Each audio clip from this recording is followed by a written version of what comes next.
1903 या 4 की बात है जब नेपाल भारत से अलग हुआ है। Nepal was very much India, Bharat ही था नेपाल, तो भारत की ही बेटी थी।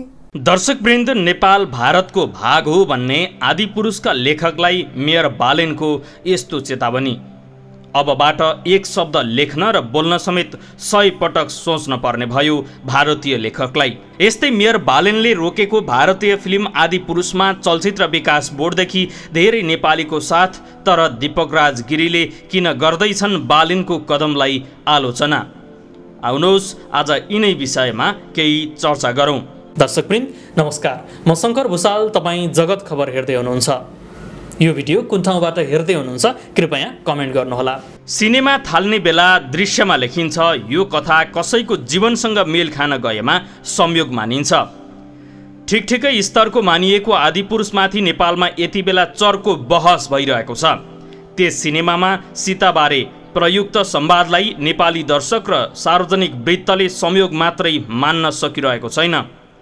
भारतीय संसद भवनमा राखिएको अखण्ड भारतको नक्सामा काठमाडौँले व्यक्त गरेको असन्तुष्टिको बाछिटा फिल्म आदिपुरुष प्रकरणसम्म सर्न पुगेको हो। काठमाडौँ मेयर बालेन शाहले कार्यकक्षमा ग्रेटर नेपालको नक्सा राखेपछि माहौल झनै गरमाएको थियो।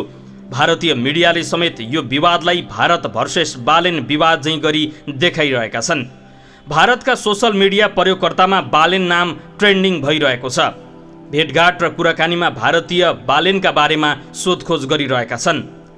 रामायणबाट प्रभावित भनिएको उक्त फिल्मका लेखक तथा गीतकार मनोज मुन्तसिरले आजतकसँगको अन्तर्वार्तामा सन् 1903 अघि नेपाल भारतकै अंश रहेको र जानकी भारतकै भएको विवादित बयान दिएपछि त परिस्थिति झनै गिजोलिएको छ।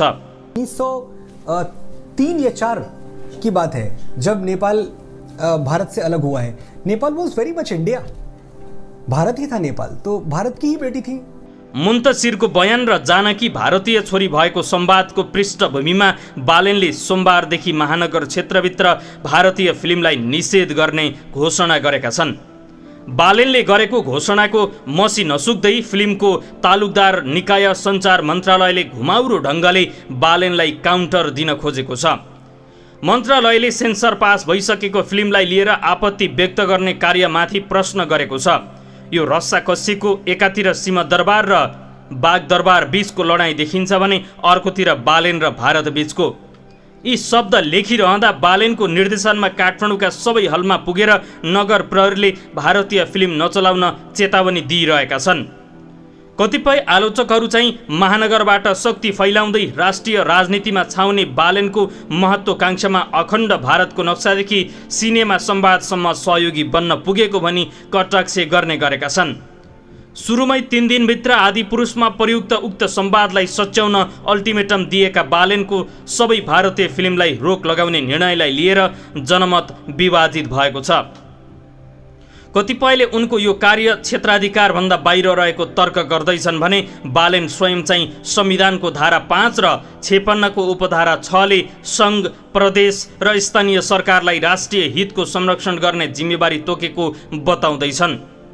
बालेनको काममा सत्ता र प्रतिपक्षमा रहेका ठूला पार्टीकै कतिपय कार्यकर्ताले सही थपिरहँदा नेतृत्व भने उनको कार्यशैलीमा उत्तेजना देखिएको दाबी गर्छ। जबकि विगतमा एमाले कार्यकर्ताहरूले रङ्गिला सिनेमा नेपालमा देखाउन रोक लगाउनु पर्ने माग राखेका थिए। माओवादीले त युद्ध थाल्ने बेला भारतीय सिनेमा, हिन्दी गीत आदिलाई नेपालमा प्रतिबन्ध लगाउनु पर्ने लगायत माग नै राख्न पुगेको थियो। संयोग नै मानौँ त्यही माओवादी यति बेला सङ्घीय सरकारको नेतृत्वमा रहेका बेला स्थानीय सरकारका मेयरसँग यो विषयलाई लिएर नरम टकरावसहित दृश्यमा देखा परेको छ। कतिपय आलोचकहरू चाहिँ महानगरबाट शक्ति फैलाउँदै राष्ट्रिय राजनीतिमा छाउने बालेनको महत्त्वाकांक्षामा अखण्ड भारतको नक्सादेखि सिनेमा संवादसम्म सहयोगी बन्न पुगेको भनी कटाक्ष गर्ने गरेका छन्। फिल्म निर्देशक नवीन सुब्बा भने यसलाई अलिक भिन्न दृष्टिबाट हेर्छन्।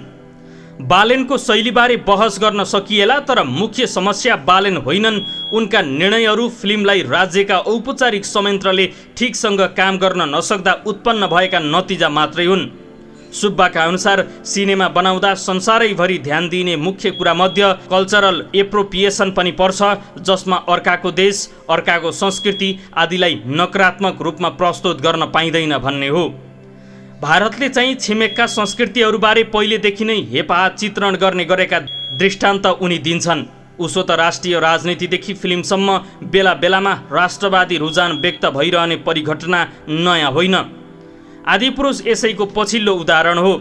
ऋतिक रोशन प्रकरणदेखि चाँदनी चोक टु चाइनासम्मका प्रकरण हेर्ने हो भने आदिपुरुष राष्ट्रवादको भाष्यमा पेलिने अर्को फिल्म बनेको छ।